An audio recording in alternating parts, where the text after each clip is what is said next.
આ પૃથ્વી પર તમામે તમામો ઉપાયો છે કે જેનાથી તમને ઈશ્વર મળે, પણ આ શાસ્ત્ર પાસે, આ સભ્યતા પાસે આજે પણ એવા કોઈ મંત્ર જાપ નથી કે જે તમારા માતા પિતા ઉપર વયા ગયા, તમે આટલા જાપ કરો ને તો એ તમને પાછા આવીને મળશે. એવું નહીં મળે તમને કોઈ. જે દિવસે મા બાપ તમારી જગતમાંથી જાય છે ને ત્યારે તમારો તુકારો વયો જાય છે. તમને શું લાગે છે મોદી સાહેબ આટલા મોટા મોટા છે, આટલી મોટી મોટી જગ્યા છે, ભાઈ સાહેબ બાપા કરવા વાળા કેટલા વળ્યા, પણ એમને તુકારે કરનાર, હકથી કરનાર એક સ્ત્રી વહી ગઈ, એક મા એની વહી ગઈ. જ્યારે તમને કોક પોતાનાપણું સાચવા વાળું વયું જાય ને ત્યારે ખબર પડે. અહીંયા બેઠેલી પેઢીને પૂછો ને કે તમે આજે મંદિરે ગયા હતા, તમે શું માગ્યું? આ છેલ્લી પેઢી છે કે જે પોતાના માટે નથી માગતી. એ તરત એમ કહેશે મારા દીકરા માટે માર્યું, મારા દીકરા વહુ માટે માર્યું, મારા છોકરા માટે માગ્યું, મારા દીકરો નાનો દીકરો છે થોડી મુશ્કેલીમાં છે એટલે એની માટે મેં માગ્યું, મારી દીકરીને થોડી ઓલી મુશ્કેલી છે. આ છેલ્લી પેઢી છે કે જેને 11 યાદ છે, આજે તે ભગવાનના હાર ચડાવવા માટે પોતે ફૂલ લાવે છે, એમેઝોનમાંથી ઓર્ડર નથી કરતા. અને ગમે એવા મોટા થઈ જાઓ, સત્તાવાન થઈ જાઓ, સભ્યતા, તમે સ્માઇલ ખરીદી શકો, પ્રાર્થનાઓ નહીં ખરીદી શકો. કોકને મંત્ર ગડાવડાવી અને તમારા વતી મંત્ર બોલાવડાવી શકશો, પણ એ મંત્રમાં ભાવ છે ને એ તો તમારા માતા પિતા જ મેળવી શકે. સાચી ભાવથી આને ભજવાનું જે છે એ તમારા મમ્મી પપ્પા તમને કરાવી શકે. એટલે જેટલું રહેવાય એટલું આ કરચલીવાળા હાથ હારે રહી લેજો. એ જશે ને તો કોઈ વ્યક્તિ તમને કહેશે નહીં. અને ચોક્કસ મોક્ષની ઈચ્છા રાખવી એમાં કંઈ વાંધો નથી, પણ અહીંયા કંઈ આપણે કોઈ બહુને નડતા ન હોય ને તો અહીંયા મોક્ષ જ છે. હું તો અનેકોને એક વાર કહી ચૂકી છું કે છે ને આ ચિત્રગુપ્ત એકચ્યુઅલી નથી, એ ગુપ્ત ચિત્ર છે. તમે સભાન થાવ, તમને ખબર પડે, આમ જો તો 10-12 વર્ષના તમે થાવ પછી તમને ખબર પડવા મળે કે સાચું શું છે, ખોટું શું છે. પછી તમે એકાંતમાં તમારું ચિત્ર દોરો અને તમારા કર્મો બનાવો ને એના આધારે તમારું ચિત્ર દોરાય. સાદી વાત છે સાહેબ. અહીંયા તમે કોકની આંસુ લૂછ્યા હોય તો ત્યાં તમારા ચિત્રમાં વૈતરણી નદી તમે પાર કરી શકો, કારણ કે તમે કોકના આંસુ લૂછ્યા હતા. અહીંયા કોકની પીડાને તમે પોતીકી કરી હતી તો ત્યાં તમને સારું સ્વર્ગ મળશે. અહીંયા કોકને છાંયો આપ્યો તો ત્યાં તમારું કલ્પવૃક્ષ તમારી રાહ જોઈને બેઠું હશે. કોઈ સ્વર્ગ નર્કના કોઈ જે ગયા છે ને એને કોઈ આવીને કીધું નથી કે તમે કયો એવું જ છે હો ત્યાં ઉપર. અને હવે તો આપણે સાંભળવા રહી, આમાં કોઈ અત્યારે બા દાદા એવું કે હું તું આવી ગયો મેં મોક્ષ માટે હતો, તો આપણે ન્યા રહ્યો અહીં તો ન ખાસ. પણ આ બધું એટલા માટે કરવામાં આવે છે, અહીંયા ફોટાઓને એટલા મોટા મૂકવામાં આવે છે કે જીવતા છે ને ફોટા થઈ જાય ને એ પહેલાં એને પ્રેમ કરી લ્યો, એને માફી માંગી લ્યો. મને ઘણી વખત એવું થયું છે કે આપણાથી બોલાઈ ગયું હશે. ચાવતી વખતે દાંતમાં જીભ વચ્ચે આવી જાય ને તો પાણાથી દાંતને પાડી ન નખાય, મારી જીભને કચરી નાખી દે. પણ ચાવતી વખતે સભાનતા રખાય કે જેથી કરીને જીભ છે દાંતની વચ્ચે ન આવે. આ વડીલો છે ને એ ક્યારેક ક્યારેક એવું વાક્ય બોલી નાખે, કાંઈક કરી નાખે તો એને કાઢી ન મુકાય. સભાનતા આપણે રખાય કે હવે પછી એવું કરતા પહેલા. અને બીજું કેવું છે કે આ પેઢીએ આટલી સાહેબી જોઈ જ નથી, એ બહુ સંઘર્ષમાંથી ઊંચી આવેલી પેઢી છે. એટલે એનાથી ક્યારેક વખતે બોલાઈ જાય કે હાવ નવરા બેઠા હોય, કામવાળી શું રાખવાની જરૂર છે, હાથે નો કરી નાખી વાસણ. અને ત્યારે આપણને એવું બધા રાખે તો આપણે રાખવાની જ તે. અહીંયા બેઠેલી તમામ સાસુઓની વિનંતી છે કે તમારા દીકરો જો એને પોસાતું હોય, કામવાળી રાખી શકાતી હોય તો 3 જણાને તમારી દીકરાની વહુને માથે હાથ ફેરવીને રાજી થજો. મારી દીકરી જો મારા દીકરો કેટલો કમાય તને રાણીને જેમ રાખે, તને નીચે પગે નથી મૂકવા દેવા, એનો આનંદ લેવાનો, એમાં વચ્ચે વચ્ચે ન આવવાનું હોય. પણ આપણે શું કરીએ, ધારો કે મહા મહેનત એને રાખી લીધી ને તો કામવાળીને ટકટક કર્યા કરે, નીચેથી હાવણીથી લઈને ધૂળ જોતી નથી, આવા વાસણ કરે. આ કપડા તેવા ને એવા તેને બોળી નાખી દીધા છે એટલે કોઈ કામવાળી ટકે નહીં. રોજ ટક ટક ટક થાય, કામવાળી નો ટકે એટલે બાવ સાસુઓને માથાકૂટ થાય. અને સર્વાનુમતે પછી નક્કી થાય તમે આ ઘરે ને અમે આ ઘરે. મજા કરો ને, રાધર આનંદ લ્યો. બે સાસુ બહુ સરસ મજાની એ શેઠી બહેન બે હારવાર કયો ને કે નીચેથી આવણી લ્યો, આનંદ લ્યો. જે તમને સુખ નથી મળ્યું, તમે સાહેબ એવો દીકરો સંસ્કારી પેદા કર્યો કે સ્ત્રીના સુખે આટલું બધું રાજી થાય છે. અને બીજું અહીંયા બેઠેલા ભાઈઓને મારી વિનંતી થોડીક કરવી છે કે તમે કોઈ પણ ધંધાની વાતો હોય, સંઘર્ષની વાતો હોય, એ તમારા મિત્રોને તમે કહો, પત્નીને ન કહો. એક વાત કહું કે તમારી મા પછી તમારી તરક્કીની કે તમારી સફળતાની સૌથી વધુ પ્રાર્થનાને ચિંતા કરી હોય ને તો એ તમારી પત્ની છે. મા પાસે તો 4 સંતાનો હોય એટલે પ્રાર્થના ક્યાંક ક્યાંક વેચાઈ જતી હશે, એની માટે તમે એક જ છો.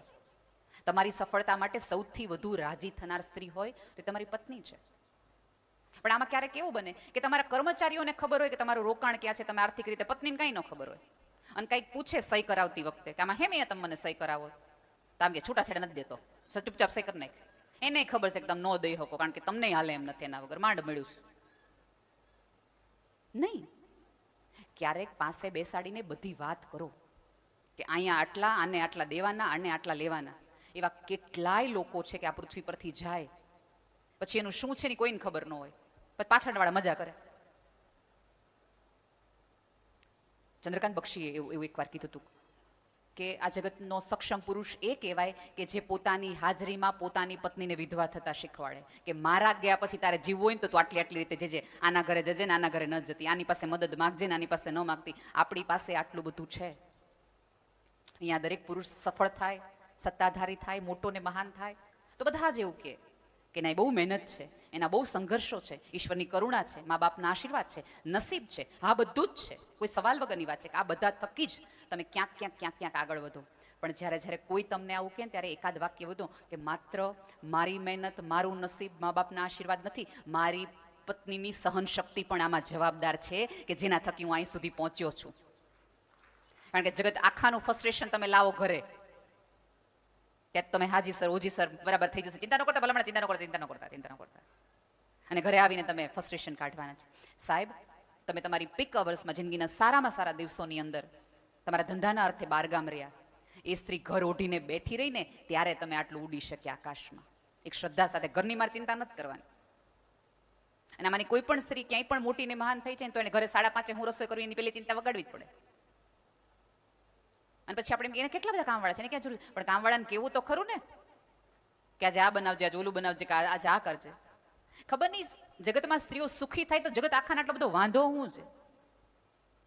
થોડીક તૈયાર થાય તો કે બહુ તૈયાર થઈને જ ફરતી હોય, થોડીક જાડી થાય તો બહુ જાડી થઈ ગઈ, શરીર ઉતારે તો બહુ દુબળી થઈ ગઈ, સાડી પહેરે તો કે ડ્રેસ કા ન પહેરો, ડ્રેસ પહેરે તો કા સાડી ન પહેરી, ડાબી બાજુ છોડે નાખે કા જમણી બાજુ નાખ્યો. આખા જગતનું જાણે કામ જ એક જ હોય કે સ્ત્રી કેવી લાગવી જોઈએ. સ્ત્રીની અંદર શું ચાલે છે એના તરફ કોઈનું ધ્યાન જ નથી જતું. પુરુષનું ન જાય સમજી શકાય, પણ એની બાજુમાં બેઠેલી સ્ત્રીનું ન જાય. તમારી જેઠાણી મજામાં નથી એ ધ્યાન જો દેરાણીને ન જાય ને તો તમારું સ્ત્રી પત્નામાં તમારે થોડીક શંકા કરવી જોઈએ. તમારી જે જેઠાણી રોજ સરસ તૈયાર થતી હોય અને એકાદ વખત તમે સાથે જવાના હો અને કંઈક સારું પહેરીને ન આવે તો તમારા મનમાં પહેલો વિચાર એવો છે ભાભીને એવું શું થયું હશે. પણ આપણે તો 4 જણને કહીએ એ વાત છે મોટું બગાડેલા. કોક એમ કે કેમ આ તમારે જેઠાણી નવી સારી, એ વાત છે સારું કંઈક હોય ત્યારે જ મોટું બગાડીને ફેરતા હોય ખૂણામાં. કયો ને રાધર, તમે એની પાસે જઈ એને થોડા મોટિવેટ કરો, એને પૂછો કે કંઈ તકલીફ થઈ છે, એને સારી સાડી પહેરવામાં મદદ કરો. કેમ એવું કરો છો? ખોટી એવી દલીલોમાં માનતા જ નહીં કે ભાઈઓના હિસાબે તમે દુઃખી છો. ક્યારેક આપણે આપણી વૃત્તિના કારણે દુઃખી છીએ. અત્યારે એવા કઈ ભાઈઓ ખાસ નડતા નથી. હા, હું એટલું ચોક્કસ ભાઈઓને કહીશ કે જ્યારે મેં કીધું એમ કે તમારા સંઘર્ષની વાત થતી હોય ત્યારે થોડીક વાત છે એ પત્નીને પણ આપજો. અને આમાં કેવું છે કે દરેક વ્યક્તિ એવું ઈચ્છે ખરી કે અમારે કેવી દીકરાની બહુ જોઈએ છે કે જે મારા મમ્મી પપ્પાને, માતા પિતા માને, મારા ઘરને પોતાનું ઘર ગણે, મારા રીત રિવાજોને પોતાના રીત રિવાજો ગમે. સારી વાત છે કે સ્ત્રી આવી અને તમારા મમ્મી પપ્પાને એના મમ્મી પપ્પા ગણવા માંડે. પણ આની આ વસ્તુ ભાઈઓ પોતાના સાસુ સસરાને માતા પિતા ગણવા માંડે તો દરેક સાસુને તકલીફ થઈ જાય. આ જોતો ખરો ને, તો સાસુને મૂકવા આવેલો લે. તમને મંદિરે લઈ જાય, તમને હોસ્પિટલ લઈ જાય તો એમ થાય કે વાહ આપણું પૂન છે, હો મેં કર્યું હતું ને, મારા સાસુનું કર્યું હતું એટલા માટે મને આ મળ્યું. હવે એનો એ તમારો દીકરો એની સાસુ માટે કંઈક 2-3 વસ્તુ કરે તો આપણે કેમ એટલી તકલીફ પડે છે? ત્યાં તમારે એ જ ફિલોસોફી રાખવી જોઈએ કે આ માતા પિતા આ માતા પિતા, રાજી થાવ, ગર્વથી કહો પોતાની જાતને અને પોતાની પત્નીને કે મેં એવો સંસ્કારી દીકરો પેદા કર્યો છે કે જે અન્યના મા બાપને પણ પોતાના મા બાપ તરીકે રાખી શકે એવા સંસ્કાર મેં એનામાં રચ્યા છે. પણ આપણે આપણું ધ્યાન આ તરફ જાય જ નહીં, આપણે ચશ્મા એ તરફ જોવા જાય જ નહીં. કેમ આટલા બધા પોતાનાઓથી તમે થાકેલા ને હારેલા છો? આ જગત આમ જોવો ને તો ભણકારાનું જગત છે. બધા મજામાં લાગે, બધા રાજી લાગે, પણ કોઈને ખૂણામાં બેસાડો ને થોડીક વાર માટે પૂછો ને કે કંઈક છે તકલીફ, તો દરેકને રોયડી લેવું છે. અહીંયા આ પૃથ્વી પર દરેક વ્યક્તિ એક ખોળો અને ખભો ગોતે છે કે જેને કહી શકાય કે આજ મજા નથી આવતી, આજ મૂડ નથી. બધું હોવા છતાં પણ કોઈક વસ્તુ એવી છે કે જે તમને આનંદ નથી આપતો. મજા માટે જીવશો તો થાકશો, આનંદ માટે જીવશો ને તો કંઈક કશુંક પામશો.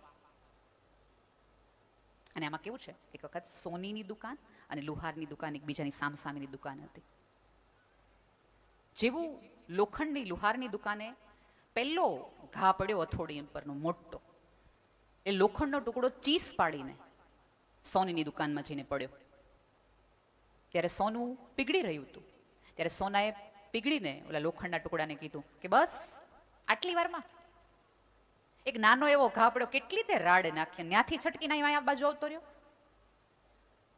તું મને જો, મને તે તાપે છે, મારે છે, મારા પર વાગે છે, ઓગાળે છે, તેમ છતાંય મારામાંથી ચીસ નીકળે છે. હું શાંતિથી રહું ને એટલે હું તારા કરતા મોંઘું છું. ત્યારે લોખંડના ટુકડાએ સોનાના ટુકડાને એવું કીધું હતું કે તને જે સોનું તારા ઉપર છે ને એ સાણસીએ લોખંડની છે, એરણે લોખંડનું છે, આગે કોકની છે. મને જે મારે છે ને એમ રાખેલી એરણ એ લોખંડની છે, મને જેણે ઝીલી રાખી છે કસકાવીને એ સાણસીએ લોખંડની છે, ને હથોડીનો જે ઘા મારે છે ને એ લોખંડનો છે. મને મારા મારે છે ને એટલાથી મને રડે, તને પારકા મારે છે એટલે તારાથી ચીસ નો નીકળે.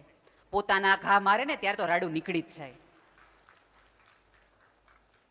પારકાઓના ઘાથી આપણે બહુ ફરક ન પડે, પણ પોતાની વ્યક્તિ તમને કશું કહી જાય ને ત્યારે માણસ અંદરથી તૂટી જાય, પછી ઊભું થવું અઘરું પડે. બહારના ઘા તો તમે ઝીલીને આવી શકો કારણ કે તમે બખ્તર પહેરીને ગયા હો, પણ ઘરમાં તો તમે બખ્તર વાળા વગર ના હો ને, કારણ કે તમે ઘરમાં છો. એ ઢાલ બનવા માટે જીભ ઉપર થોડી મીઠાશ રાખો, થોડી હળવાશની વાતો કરવાની રાખો. હવે બિનજરૂરી રીતે બધા ગંભીર બહુ થઈ ગયા છે કાંઈ કારણ વગર. અને અહીંયા આવ્યા છો એટલે આપણે બધાને એવું થાય કે આ બધી માયા છે ને આ બધો મોહ છે ને આમ છે ને તેમ છે. ખરેખર એવું નથી. કાંડામાં ત્રેવડ હોય ત્યાં સુધી કમાઈ લેજો. 2 પૈસા કમાણા હશો તો 2 દાન કરી શકશો. અને સંસ્કારી માણસ પાસે લક્ષ્મી આવે ને તો જ સમાજ સુધરે. અયોગ્ય માણસ પાસે લક્ષ્મી આવે એના કરતા.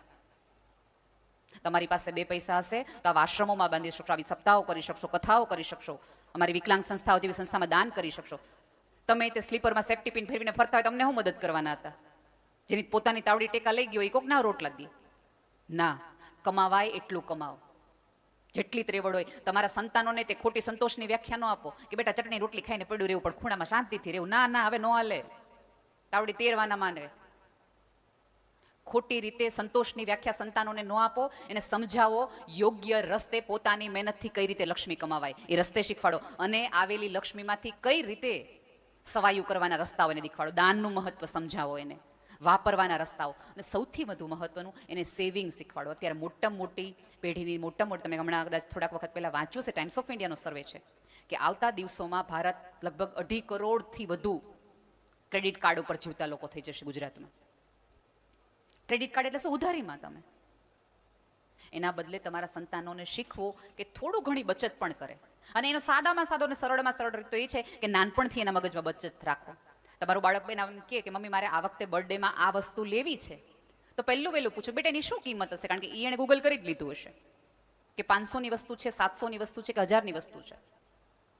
ત્યારે સરસ રીતે તમારી પાસે સગવડતા હોય, અનુકૂળતા હોય, તમે આવી 10 વસ્તુ ખરીદી શકો હોય, તેમ છતાં સંતાનોને કહો કે આ ગલ્લામાં તું એટલા પૈસા ભેગા કર, જેટલા ઘટશે ને એટલા તારા પપ્પાનું કહીશ કે આપશે.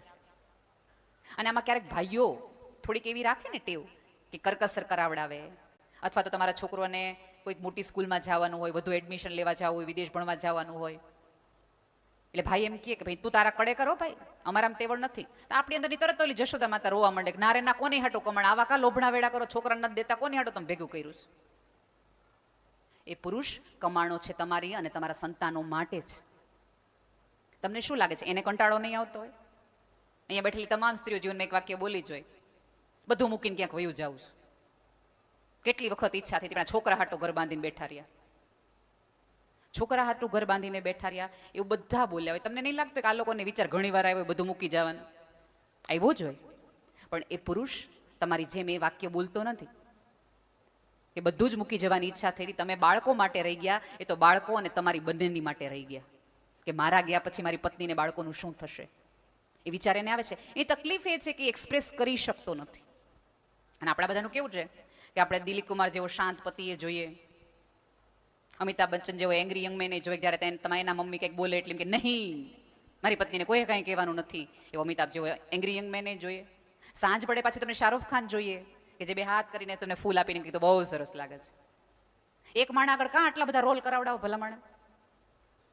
અને તમે કોઈ એવા વહેમમાં હો ને કે સુંદરતાના કારણે તમારું લગ્ન જીવન ટકી જશે, તો ભૂલમાં છો. તો તે ઐશ્વર્યાને તૂટવા જ ન જોઈએ. હમણાં તાજો દાખલો છે. દીપિકા પદુકોણનું બ્રેકઅપ થવું જ ન જોઈએ. સુંદરતાના આધારે નહીં, તમારા સ્વભાવના કારણે તમારો પતિ તમારી આજુબાજુ રહેશે. બધી સ્ત્રીઓને અત્યારે કંઈક એવો મંત્ર પૂછ આવતા દિવસોમાં તો એવા મંત્ર હોય તમારી પાસે પૂજ્ય ચરણ પૂછવામાં આવશે કે તમારી પાસે કોઈ એવો મંત્ર છે કે જેથી કરીને પતિનો પાસવર્ડ મને ખબર પડી જાય, મોબાઈલનો કોઈક એવું મંત્ર દેખાડો. બધાને પતિનો મોબાઈલનો પાસવર્ડ જોઈએ છે. પતિ જેવા નાવા ગયા ને એટલે પહેલું કામ પત્નીઓ એક જ કરે, હું મોબાઈલમાં હાલતું તું જોઈ લે, ચેક કરી લે કોની યારે વાત કરતા હતા.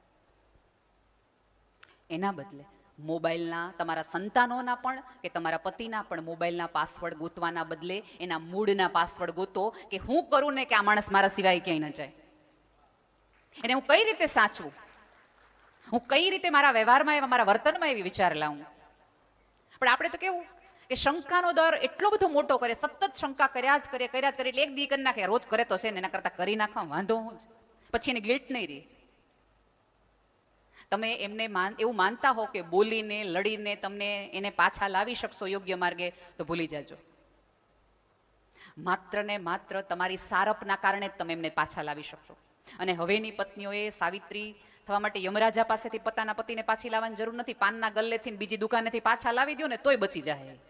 અત્યારની યુગની સાવિત્રીની વાત આખી બદલાઈ ગઈ છે ને. આટલું જ આપણે કરવાનું છે, ન્યા ન જાય બસ. સ્ત્રીનું સૌથી મોટું ઘરેણું છે એ મૌન છે, ચૂપ રહેવું છે. પણ એ મુગટ એને પહેરવો જ નથી. તમે ક્યારેક પૂછશો નહીં ને તો વાહે વાહીને આવીને તમને કહેશે